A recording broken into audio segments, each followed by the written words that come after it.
My channel. उम्मीद है कि आप सब खैरियत से होंगे और बहुत खुश होंगे। वीडियो स्टार्ट करने से पहले अगर आपने मेरे चैनल को अभी तक सब्सक्राइब नहीं किया तो जल्दी से सब्सक्राइब कर लें ताकि मेरी हर नई आने वाली वीडियो आप तक बिला ताख़ीर पहुंच सके। आज की हमारी वीडियो जो है वो पोलियो कैंपेन की SOPs के बारे में है। जैसे कि आपको पता है कि 17 अगस्त को हमारी पोलियो कैंपेन स्टार्ट हो रही है, तो हम लोगों ने इस दफ़ा कोरोना की वजह से जो SOPs हैं उनके ऊपर अमल करना है। और हमारी ये जो कैंपेन है ये बहुत मुख्तलिफ है पहली कैंपेन से जो इससे पहले हो चुकी हैं। किस वजह से मुख्तलिफ है? क्योंकि इस दफ़ा इसमें विटामिन ए के कैप्सूल्स हैं और ये कोविड-19 की वजह से भी जो SOPs हैं, पहले हमने किसी कैंपेन में SOPs जो है वो फॉलो नहीं किए हैं। और इसमें जो वैक्सीन है वो भी दूसरी वैक्सीन से अलग है, इसमें MOPV2 है। तो चलिए हम वीडियो को स्टार्ट करते हैं। जो बिगनर्स हैं उसके लिए मैं स्टार्टिंग से इस पॉइंट है, ये मेरे पास पोलियो वैक्सीन कैरियर है। इसमें देखिए ये 2 आइस पैक हो गए। आप एरियन चार्ज आपको ये 2 आइस पैक इसमें रख के देंगे जो बिल्कुल बर्फ़ इसमें जमी हुई होनी चाहिए, इसको ये पिघले हुए ना हो और ये साफ आपका जो वैक्सीन कैरियर है साफ़ शफाफ हो। आपने जो वैक्सीन लेनी है वो इसके सेंटर में रखनी है। देखिए यानी जो आपकी वैक्सीन होनी चाहिए वो इनके सेंटर्स में होनी चाहिए। ये हो गया आपका। अब ये हमारा हो गया बंद, इसको हम करेंगे साइड में। उसके अलावा इस दफ़ा आपको मिलेंगे ग्लव्स जो आपने यूज़ करने हैं ड्यूरिंग कैंपेन। आपको मिलेगा सैनिटाइज़र जो आपने जिससे अपने हैंड्स को सैनिटाइज़र करना है, या अपने सीज़र को कर सकते हैं या अदर कोई भी चीज़ है। उसके अलावा आपको मिलेगा मास्क। आपने मास्क को ऐसे पकड़ के और यहाँ से पकड़ के पहनना है और इधर से ही पकड़ के इसको उतारना है। आपने इसको इसकी फ्रंट साइड से इसको टच नहीं करना। ठीक हो गया। ये हो गई हमारी सीज़र जो आप ये हमारे विटामिन ए के कैप्सूल हैं। ये जो है ये जो कैप्सूल है ये 1 लाख यूनिट का है। ये हम 6 माह से लेके जो 1 साल से छोटे बच्चे हैं यानी 11 माह तक के बच्चों को हम पिलाते हैं। ये जो रेड कैप्सूल है ये 2 लाख यूनिट का है। इसको हम 1 साल से लेके 5 साल तक के बच्चों को पिलाते हैं। तो ये हमारी सीज़र है जिसका ये इसका नुकीला हिस्सा, यहाँ से आपने इस सीज़र को पकड़ना है और यहाँ से कैप्सूल को पकड़ना है और ये इसका ऊपर वाला हिस्सा काट के तो ये सारे इसके जो अंदर इसका एम्पूल है वो आपने बच्चे के मुंह में डाल देना है। सबसे पहले आपने 2 कतरे पोलियो के पिलाने हैं, फिर आपने ये विटामिन ए के कैप्सूल पिलाने हैं। विटामिन ए के जो कैप्सूल हैं इस दफ़ा इसके काफ़ी SOPs उन्होंने बताए हैं, तो मैं वो आपसे शेयर करती चलूँ ताकि आपको ड्यूरिंग कैंपेन आपको मसला ना हो। इसमें ये है कि आपकी सबसे पहले तो एरियन चार्ज को एक गन मिलेगी, थर्मल गन, जिससे वो अपने वर्कर्स जो हैं और PPW हैं जो कैंपेन में आपके पार्टिसिपेट कर रहे हैं उनका वो टेम्परेचर लेंगे। इसमें आपने इस बात का ध्यान रखना है कि अगर आपको फ़ीवर है, नज़ला है, ज़ुकाम है, खांसी है, सांस लेने में दुश्वारी है तो आपने अपने एरिया इंचार्ज को पहले से इस चीज़ की इत्तला देनी है और आपने जो कैंपेन में आपने पार्टिसिपेट नहीं करना है। आपने अपने चेहरे पे मास्क पहन के रखना है और जब कतरे पिलाने जाएँ तो आपका मास्क पहना हुआ हो, आपने ग्लव्स पहने हुए हों। मास्क के बग़ैर कोई भी टीम या ग्लव्स के बग़ैर अपना काम शुरू नहीं करेगी। काम शुरू करने से पहले आपने नहाना है, साफ़ सुथरे कपड़े पहनने हैं, अपने हाथों को वॉश करना है, सैनिटाइज़ करना है और आपने फिर काम स्टार्ट करना है। और काम के दौरान आपने अपने हाथ, नाक, कान और मुंह को बिल्कुल नहीं छूना, ना ही आपने अपने मास्क को फ्रंट साइड से छूना है। जहाँ तक मुमकिन हो सके विटामिन ए के कतरे पिलाने के लिए हमेशा खुली और सायादार और हवादार जगह का इंतखाब आपने करना है। विटामिन ए के कतरे पिलाने से पहले तमाम बच्चों और इनके साथ मौजूद वालिदैन की आपने स्क्रीनिंग करनी है। अगर आपको उसमें शुबा है कि कोई वालिदैन खांस रहा है या किसी को बुखार है तो आपने जो आपके पास थर्मल गन होगी आपने उससे उसकी स्क्रीनिंग करनी है। और इसके अलावा भी एक और चीज़ आई है कि अगर आप में से किसी को कोई मसला है तो आपने क्या करना है, आपने खुद कतरे नहीं पिलाने हैं बच्चे को। आपने यानी अगर पेरेंट्स में से किसी को कोई इस तरह का इशू है कि उसको खांसी, नज़ला, ज़ुकाम है तो आपने कतरे नहीं पिलाने। क्योंकि बच्चा अगर ऑलरेडी बीमार होगा तो वो यही कहेंगे कि टीम शायद उसमें सिम्टम्स थे। आपने क्या करना है, आपने जो सीज़र है और जो विटामिन ए के ड्रॉप्स हैं आपने ये माँ को देने हैं। आपने सीज़र को सैनिटाइज़ करना है और बच्चे माँ को समझाना है कि उसने किस तरह से ये नुकीला हिस्सा कैप्सूल का काट के तो बच्चे को इसके विटामिन ए के ड्रॉप पिलाने हैं। आप सीज़र वो जब उसको समझ आ जाए आप उन्हीं के घर में से एक प्लेट मंगवाएंगे, उसके अंदर ये चीज़ें रख के उसको देंगे। माँ इसका नुकीला हिस्सा काट के बच्चे को ये विटामिन ए के ड्रॉप्स पिला देगी और आपको ये खाली इसका रैपर और ये सीज़र वापस कर देगी। रैपर आपने संभाल के रख लेने हैं और ये जो सीज़र है आपने इसको फ़ौरन सैनिटाइज़र से सैनिटाइज़ करना है ताकि ये जम्स इसके ख़त्म हो जाएं।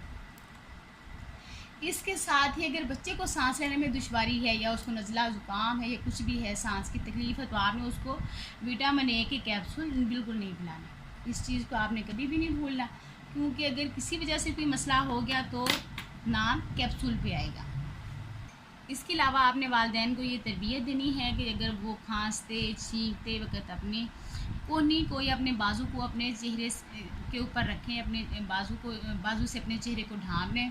विटामिन ए के कतरे पिलाने से पहले आपने वालिदैन से पूछना है कि ये पिछले 3 महीने से और इस्लाम में कंप्लेंट्स हो रही हैं, तो क्या उन्होंने 3 महीने पहले ये कहीं से ये विटामिन ए के जो कैप्सूल हैं पी तो नहीं लिए। अगर उन्होंने 3 महीने पहले इसी तरह के कैप्सूल पिए हैं तो आपने उनको कैप्सूल नहीं पिलाने। आपने सिर्फ 6 माह से कम उम्र बच्चे को सिर्फ पोलियो ड्रॉप पिलाने हैं। 6 माह से छोटे बच्चे को दोनों कैप्सूल में से कोई कैप्सूल नहीं देना। जहाँ से 6 माह से ऊपर हो जाएगा बच्चा, आपने ये नीला कैप्सूल देना है। 6 माह से लेके जो बच्चा 6 माह का पूरा हो गया है उसको, और जो 1 साल से कम है यानी 11 माह 12वें माह में लगा और 11 माह का हो गया और 12वें माह में लग चुका है, आपने उसको नीला कैप्सूल पिलाना है। यानी 6 माह से छोटे बच्चे को नहीं देना, 6 माह से लेके 1 साल तक के बच्चे को नीला, और फिर जो बच्चा 1 साल से लेके 5 साल तक के सारे बच्चों को आपने रेड कैप्सूल देना है। अब ये 1 लाख यूनिट का है और ये रेड कैप्सूल 2 लाख यूनिट का है। और अगर ये कैप्सूल आपके पास ख़त्म हो जाता है रेड, तो आपने जो ब्लू कैप्सूल है वो 2 कभी भी नहीं देने। आपने ये नहीं सोचना कि ये 1 लाख यूनिट का है और ये 2 लाख का है तो हम ये 2 दे देंगे तो ये 2 लाख यूनिट पूरे हो जाएंगे। ऐसी गलती बिल्कुल नहीं करनी। आपने फ़ौरन अपने एरिया इंचार्ज को इतला देनी है, वो आपको जहाँ आप मौजूद हैं वहाँ भी वो आपको वैक्सीन प्रोवाइड, या जो आप वैक्सीन कम है या आपके पास ये विटामिन ए के कैप्सूल कम है वो आपको प्रोवाइड करेगा। पोलियो ड्रॉप पिलाने से या कैप्सूल पिलाने से पहले आपने 2 मीटर के फासले को श्योर करना है कि आप 1 से 2 मीटर का फासला ज़रूर हो। आपने माँ से ही कहना है कि वो अपने बच्चे का मुंह खोले। आपने बच्चे के मुंह को टच नहीं करना बिल्कुल, आपने जस्ट उसको कैप्सूल पिलाना है और सिर्फ उसको कतरे पिलाने हैं। आपने बच्चे को टच नहीं करना किस जिस्म के किसी हिस्से को, ना उसके मुँह को ना बाजू को। हत्ता कि जब फिंगर मार्किंग की बात आती है तो ये मार्कर हम यूज़ करते हैं। यहाँ पर ये सभी जुनर बताए हैं कि जो पेरेंट्स है वो इस तरह से फिंगर आपके सामने कर देगा और आपने क्या करना है, आपने उसको यूं निशान लगा देना जस्ट ऐसे, यानी आपने उसकी फिंगर को पकड़ना भी नहीं है, टच भी नहीं करना, और आपने उसकी फिंगर मार्किंग कर देनी है। और ये सिर्फ वालिदैन, आपने सिर्फ कतरे पिलाने हैं, कैप्सूल पिलाने हैं और ये फिंगर मार्किंग करनी है और बच्चे को बिल्कुल टच नहीं करना। वालिदैन बच्चे को पकड़ेंगे, वही उसका मुंह खोलेंगे, वही उसका हाथ आके करेंगे, तो आपने फिंगर मार्किंग उसकी कर देनी है। इस्तेमाल शुदा जो कैप्सूल है इसको आपने, ये जो कंटेनर इसके बच जाएंगे, इसको आपने खाली शापर में रखना है। इसकी गिनती बाद में होगी जब आप अपना सारा काम ख़त्म करके अपने किट पॉइंट पे वापस आएंगे, तो इसकी फिर दोबारा से काउंटिंग होगी, यानी आपने कितने बच्चों को पिलाए, कितने बच गए, सुबह आपने कितने लिए थे, कितने इस्तेमाल हो गए और कितने बच गए। इसके अलावा आपने ये ख्याल रखना है कि आप किसी डोर को मल्टीप्लाइड नॉक नहीं करेंगे, यानी एक दफ़ा दरवाज़ा आपने नॉक किया है, अगर कोई आगे 2 दफ़ा नॉक किया, कोई आ गया ठीक नहीं, तो आप उसको अगर अब देखिए एक टीम एक इलाके में काम कर रही है तो उसको पता है कि इस घर में बच्चे हैं या नहीं, या कितने बच्चे हैं, उसको फिंगर टिप से पता होता है कि मेरे बच्चे इस घर में कितने हैं। आप वो घर को छोड़ दें, उसको आप शीट पे की बैक साइड पे लिख लें और आपने उसको बार बार नॉक नहीं करना, किसी दरवाजे को टच नहीं करना। आपने बार बार जिस चीज़ को आप छू रहे हैं आपने उसको हैंड सैनिटाइज़र से आपने उसको सैनिटाइज़ करना है। जैसे आपकी बाइक की चाबी हो गई, आपका पेन है, मार्कर है, सीज़र है, या कोई भी ऐसी चीज़ जो जैसे आपका मोबाइल फ़ोन है, आपने उसको यूज़ किया है या किसी को बात करने के लिए दिया है या किसी ने उसको टच किया है, तो आपने उसको भी सैनिटाइज़ करना है, ताकि आपके जो कोरोना SOPs हैं उस पर आपका 100% जो है उसकी गिरफ्त हो जाए। वैक्सीन पिलाते वक्त आपने इस बात का ख़ास ध्यान रखना है कि जो वैक्सीन वायल है उसके ऊपर जो ड्रॉपर लगा होता है वो बच्चे के मुंह को टच ना करे, क्योंकि एक बच्चे को टच करेंगे तो वो अगले बच्चे में उसके जरासीम को पहुंच जाएगा। आपने कोशिश करनी है कि जो वैक्सीन वायल है वो आप बच्चे के मुंह से थोड़ा सा फासले पे हो, तो आप उसको कतरे पिलाएं बच्चे को। अगर खुदा ना खास्ता आपसे बच्चे के मुंह के साथ वो टच हो जाता है ड्रॉपर, तो आपने क्या करना है, आपने उसको चेंज करना है और दूसरा नया ड्रॉपर लगाना है और फिर अगले बच्चे को आपने वैक्सीनेट करना है। सुबह जब आप फिट पॉइंट पर आएंगे तो आपकी जो सारी टीमें हैं वो इकट्ठी नहीं बैठेंगी, आप वो फासले पे बैठेंगी। आप तमाम टीम मेंबर ये बात को समझ लें कि आपने जब सुबह आना है मुझे समझाना ना पड़े। आपने 2 फीट के फासले से खुद ब खुद ही आपने 2-3 फीट का फासला बना के आपने बैठ जाना है। एक एक बंदा आएगा, अपना ये सारे जितने उसके लॉजिस्टिक हैं वो मुझसे लेगा और अपनी फील्ड में चला जाएगा, वैक्सीन लेगा, साइन करेगा, ये सारी चीज़ें मुझसे रिसीव करेगा और फील्ड में चला जाएगा। और उसके बाद दूसरी टीम की बारी आएगी। जैसे हम पहले एक झमघट्टा बना लेते हैं कि ये सारे इकट्ठे होकर वैक्सीन पहले बांटी, फिर ऐसे नहीं होना। इस दफ़ा आपने खुद से आराम से जाके बैठ जाना है। टाइम की पाबंदी का आपने ख्याल रखना है। आपने 7:30 पे आपने अपने किट पॉइंट पे पहुंच जाना है। आपने ये सारी चीज़ें, टीम लीडर मेरे पास आएगा, टीम में से टीम मेंबर नहीं, टीम लीडर मेरे पास आएगा। ये सारी चीज़ें जितनी भी यहाँ पे मैं बता रही हूँ ये आपको अवेलेबल होंगी। आपने ये सारी चीज़ें मुझसे लेनी है। इस दफ़ा आपसे ये सारी चीज़ों की मैं रिसीविंग होंगी, आपकी वैक्सीन की भी रिसीविंग होगी। आपने उसको रिसीव में आपने साइन करने हैं और अपने इलाके में चले जाना है और अगली टीम की बारी आ जानी है। सब ने इकट्ठे होकर ना बैठना है और ना ही अपने लॉजिस्टिक लेने हैं।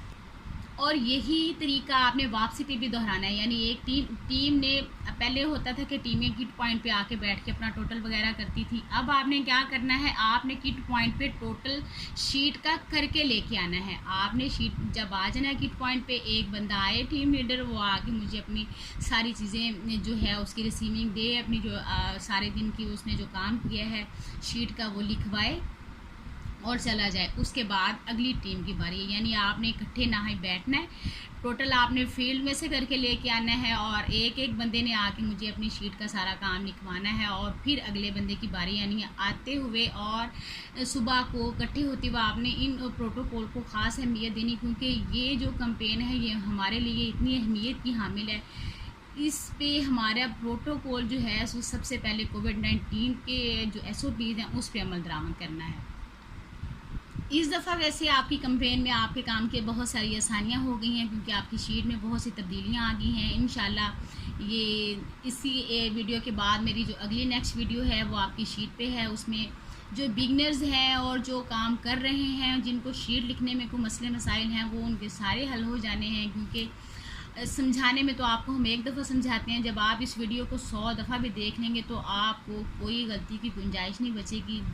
आपको जिस चीज़ की समझ ना आए आप वीडियो को रिपीट करके देखें। उसमें मैं एक एक चीज़ आपको समझाऊंगी कि आपकी शीट का टोटल कैसे है, आपने शीट में क्या क्या लिखना है, कौन कौन से जो आपने बॉक्स है वो फिल करने हैं, कौन कौन सी चीज़ें हैं जो आपने लिखनी है, कहाँ से आपने स्टार्ट करना है, कहाँ से आपने एंड करना है। तो इंशाल्लाह नेक्स्ट जो मेरी वीडियो है वो आपके इस प्रॉब्लम्स को भी सॉल्व कर देगी, क्योंकि सबसे ज़्यादा जो मुश्किलात हैं हम हमारे वर्कर्स को शीट लिखने में दुश्वारी पेश आती है। तो उसके लिए मैंने यही अब सोचा है, मैंने बड़ा यूट्यूब पे सर्च किया, मुझे कोई ऐसी वीडियो नहीं मिली कि जो पोलियो कैंपेन की जो शीट है उसको फिलअप करने के लिए बनी हो। तो मैंने सोचा कि चलो जो वर्कर्स परेशान होते हैं, जिनको मीटिंग में समझ नहीं आती, बार बार फील्ड में उनको जाकर समझाना पड़ता है, तो क्यों ना उनके लिए एक वीडियो बनाई जाए ताकि उनके लिए काम में आसानी हो। तो मेरी नेक्स्ट आने वाली वीडियो तक के लिए मुझे दीजिए इजाज़त, अपनी दुआ में याद रखेगा। अल्लाह हाफिज़।